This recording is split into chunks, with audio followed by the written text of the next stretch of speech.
درود بر دنبال کنندگان ذهنکده.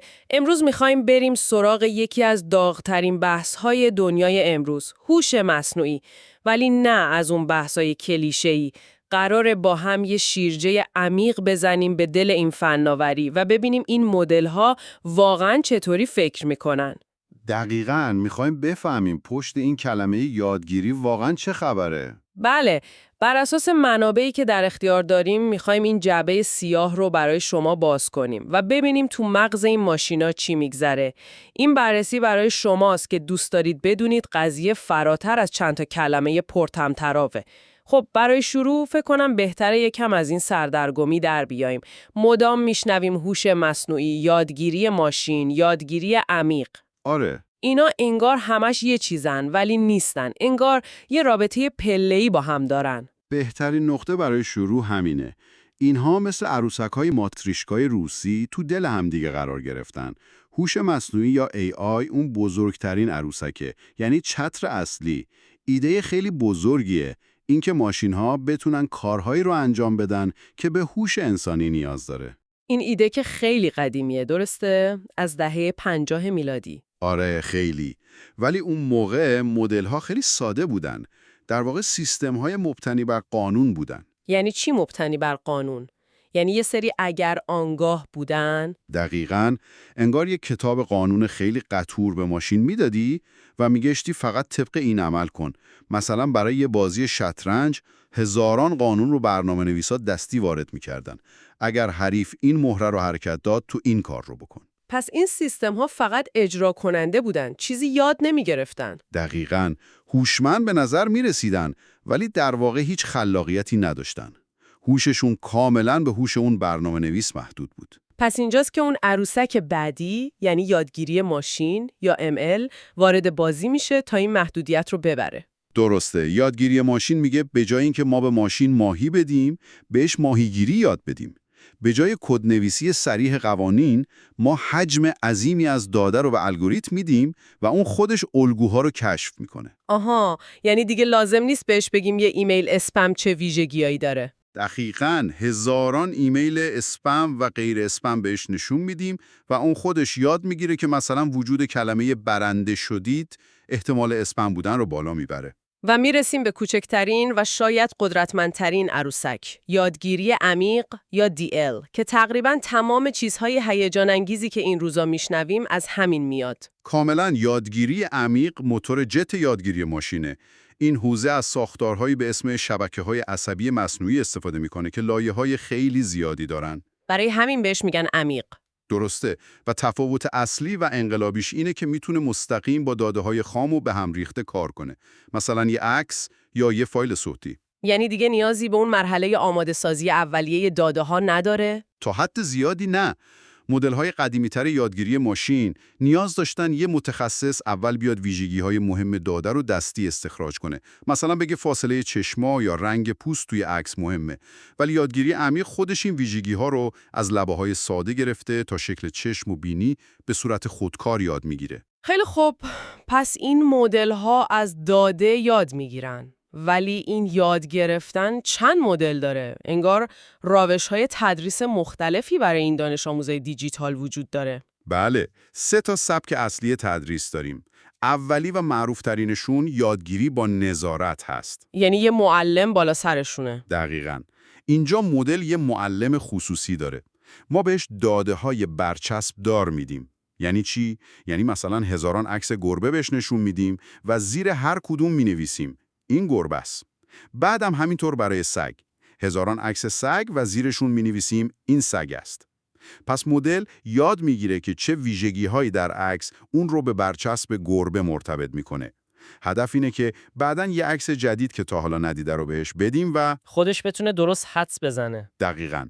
ولی چالش بزرگش اینه که برچسب زدن به میلیون‌ها داده کار طاقت فرسا و گرونیه. حالا فرض کن بخوای برای تشخیص بیماری عکس‌های پزشکی رو برچسب بزنی. خب اگه این همه داده برچسب دار نداشتیم چی؟ یعنی وقتی معلمی در کار نیست. اون موقع میریم سراغ سبک دوم، یادگیری بدون نظارت. که خب از اسمش هم مشخصه. آره.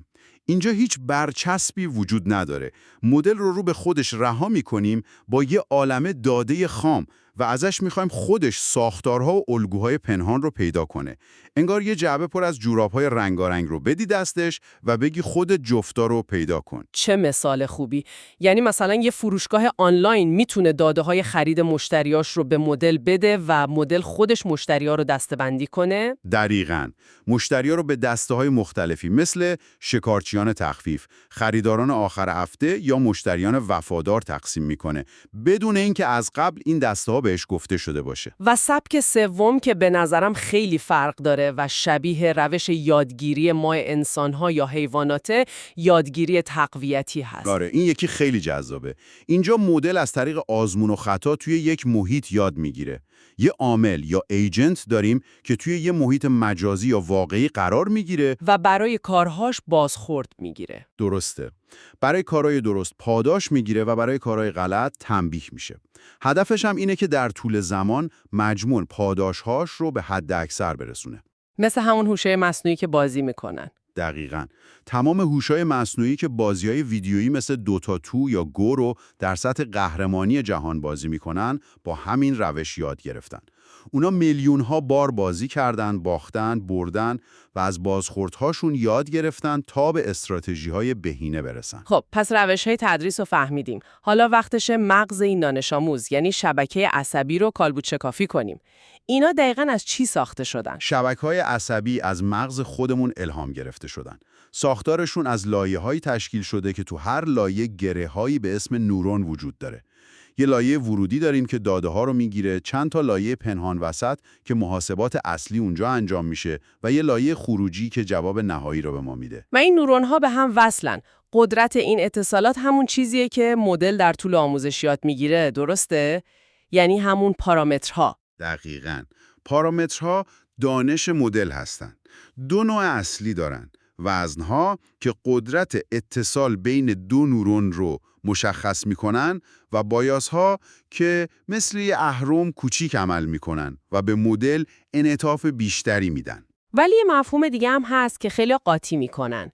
ابر پارامترها. آها، این تفاوتش خیلی مهمه. پارامترها و ابر پارامترها. بله، این دوتا رو خیلی وقتا با هم اشتباه میگیرن. بذار یه مثال بزنم. فرض کن میخوای کیک بپزی. ابر پارامترها تصمیماتی هستن که تو قبل از شروع پختن میگیری. مثلا دمای فر. دقیقاً. دمای فر رو روی 180 درجه میذاری و زمان پخت رو 30 دقیقه تعیین میکنی. اینا قوانین بازی تو هستن. اما پارامترها چی؟ پارامترها مقدار آرد، شکر و کره هستن که تو با هر بار پختن و چشیدن کم و زیاد میکنی تا به بهترین طعم برسی. مدل پارامترها یعنی وزنها و بایاسها رو خودش در طول آموزش یاد میگیره، ولی ابر پارامترها مثل سرعت یادگیری یا تعداد لایه‌ها رو ما به عنوان توسعه دهنده از قبل براش تنظیم میکنیم. بسیار خوب. برای من اینجاست که قضیه جادویی میشه. یه مدل با میلیون‌ها پارامتر مثل میلیون‌ها دکمه ولوم. از کجا میفهمه کدوم دکمه رو باید چقدر بچرخونه تا عملکردش بهتر بشه و خطاش کمتر بشه؟ این فرایند به نظر غیر ممکن میاد. این فرایند که بهش آموزش میگیم واقعاً هوشمندانه است و توی چرخه 4 مرحله اتفاق میفته. مرحله اول انتشار رو به جلو هست. داده ورودی مثلا عکس گربه وارد شبکه میشه و لایه به لایه جلو میره. یعنی از ورودی میره به سمت خروجی. آره. توی هر نورون یه سری محاسبات ساده انجام میشه و خروجیش به نورون‌های لایه بعد داده میشه. این مسیر ادامه پیدا میکنه تا به لایه آخر برسیم و مدل یه حدس بزنه. مثلا میگه به احتمال 80% این یه گربه است. خب حدسش رو زد. حالا باید بفهمی حدسش چقدر خوب یا بد بوده. دقیقاً. این مرحله دومه. محاسبه تابع زیان یا خطا. این تابع پیشبینی مدل رو با جواب واقعی که ما میدونیم عکس گربه بوده مقایسه میکنه و یه عدد به ما میده که نشون دهنده میزان اشتباه مدله. مثل نمره منفی میمونه. کاملا. اگه عدد بزرگ باشه یعنی مدل خیلی اشتباه کرده. اگه نزدیک به 0 باشه یعنی حدسش خوب بوده. هدف کل آموزش رسوندن این نمره منفی به 0. پس الان مدل میدونه که اشتباه کرده، میرسیم به اون بخش اصلی. چطور خودش رو اصلاح کنه؟ اینجاست که الگوریتم پس انتشار یا بک پروپاگیشن وارد میشه. که قلب یادگیری عمیقه. دقیقاً. نبوغ این الگوریتم اینه که کل شبکه رو مثل یه بازی پیدا کردن مقصر در نظر میگیره. از آخر شبکه، یعنی از اون خطای نهایی، شروع میکنه و به عقب برمیگرده. لایه به لایه عقب میره و حساب میکنه که هر کدوم از اون میلیون‌ها وزن و بایاس چقدر توی این اشتباه مقصر بودن. پس مسئولیت اون خطای نهایی رو بین تمام پارامترها پخش میکنه. کاملاً. به پارامترهایی که بیشترین نقش رو توی اشتباه داشتن، بیشترین سرزنش میرسه. در واقع از نظر ریاضی جهت و شیب تغییر خطا رو نسبت به هر پارامتر محاسبه میکنه. به این میگن گرادیان. و در مرحله چهارم با استفاده از این اطلاعات پارامترها رو آپدیت میکنه. بله. به این مرحله میگن گرادیان کاهشی. حالا که مدل میدونه هر پارامتر چقدر مقصره و در چه جهتی باید تغییر کنه تا خطا کم بشه، یه قدم کوچیک در همون جهت برمیداره. یه مثال خوب برای این چی میتونه باشه؟ این مثل اینه که توی یه دره مه‌آلود باشی و بخوای به عمیق‌ترین نقطه‌اش برسی. در هر قدم شیب زیر پات رو حس می‌کنی. همون گرادیان. و در جهتی که بیشترین شیب به سمت پایینه، یه قدم برمیداری. این چرخه میلیون‌ها بار تکرار میشه تا مدل به پایین‌ترین نقطه ممکن، یعنی کمترین خطا برسه. این پایین اومدن از دره همیشه به راحتی انجام میشه یا ممکنه جایی گیر کنه؟ چالش‌های خودشو داره. گاهی اوقات شیب در لایه‌های اولیه شبکه انقدر کم میشه که تقریباً صفر میشه. به این میگن گرادیان‌های ناپدید شدنده. یعنی دیگه یادگیری متوقف میشه. عملاً متوقف میشه. انگار توی یه دشت کاملاً صاف گیر کردی و نمیدونی کدوم طرفی بری. برعکسش هم هست، گرادیان‌های منفجر شدنده که شیب انقدر زیاد میشه که قدمات خیلی بزرگ میشن و از دره پرت میشی بیرون. و آموزش ناپایدار میشه. و برای این مشکلات راه حل وجود داره؟ بله، خوشبختانه کلی ترفند هوشمندانه براش پیدا کردن. مثلا یکی از راه حل‌ها برای گرادیان ناپدید شدنده استفاده از یه تابع فعالسازی به اسم ریلو هست. کارش فوق‌العاده ساده است. اگه سیگنال ورودی منفی باشه، جلوش رو میگیره و صفرش میکنه. اگه مثبت باشه، اجازه میده همونطور عبور کنه. یعنی مثل یه کلید روشن خاموش عمل میکنه. دقیقاً. همین کلید ساده باعث میشه سیگنال‌ها در حین عقب رفتن ضعیف و ضعیف‌تر نشن و جریان یادگیری زنده بمونه.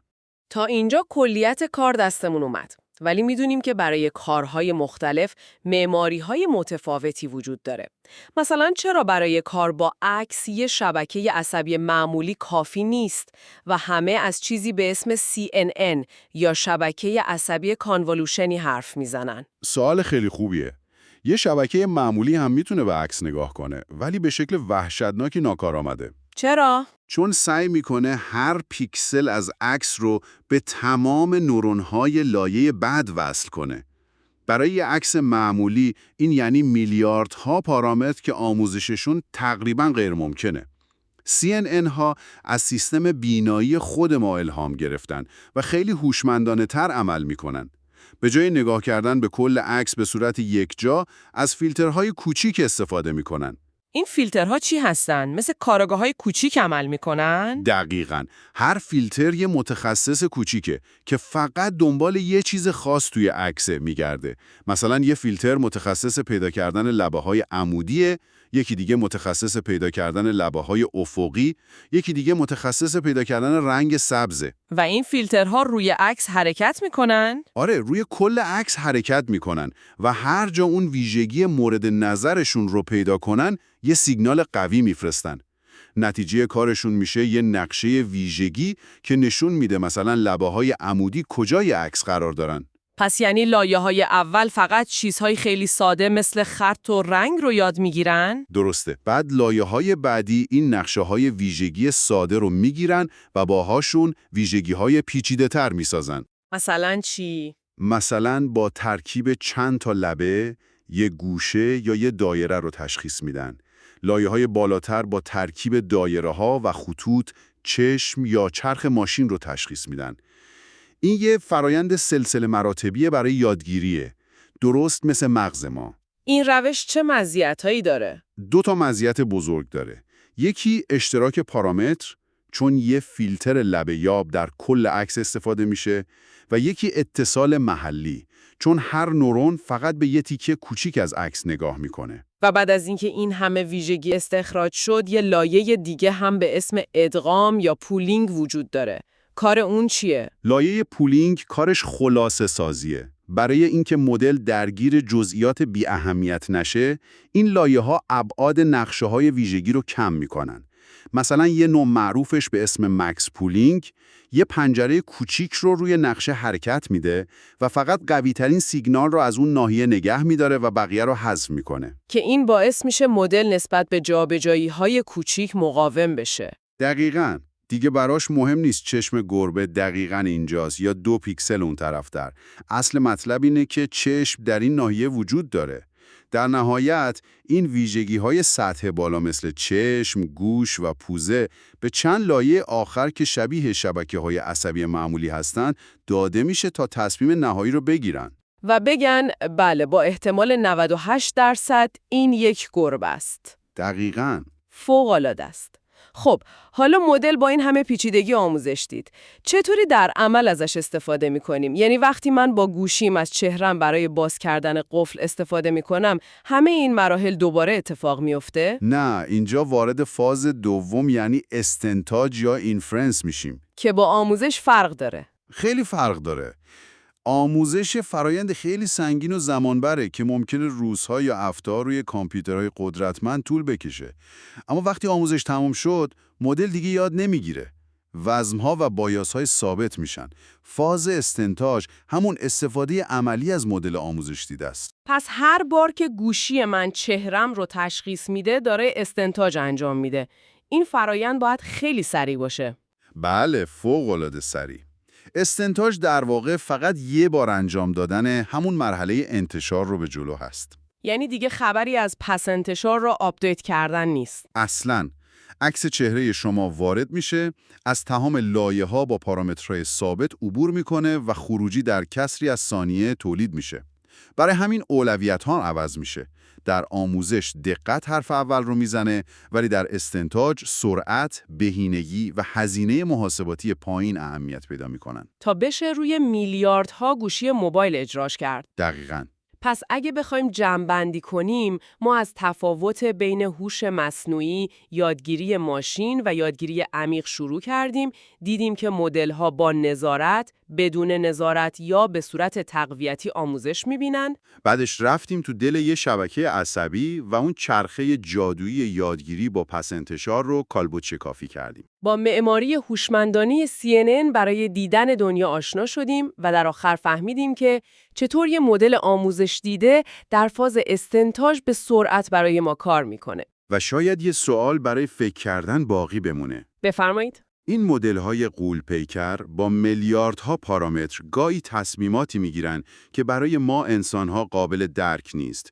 وقتی مدلی که از مغز ما الهام گرفته شده اشتباه میکنه، آیا این فقط یه باگ توی کده یا داره الگوی اشتباه رو یاد میگیره که از دید ما پنهانه؟ مثل یه باور غلط که تو ذهن خود ما شکل میگیره. دقیقاً. درست مثل یه انسان که یه باور غلط اما منطقی در ذهن خودش میسازه. به نظرت مرز بین محاسبه صرف و شناخت واقعی کجاست؟ از همراهی شما در این کاوش عمیق در کانال ذهنکده خیلی سپاسگزاریم. اگه این محتوا براتون مفید بود و به دانش شما اضافه کرد، لطفاً با لایک کردن ویدیو و سابسکرایب کردن کانال به ما انرژی بدید تا این مسیر رو ادامه بدیم و محتوای با کیفیت‌تری تولید کنیم. تا گفتگوی بعدی، ذهنتون کنجکاو باقی بمونه.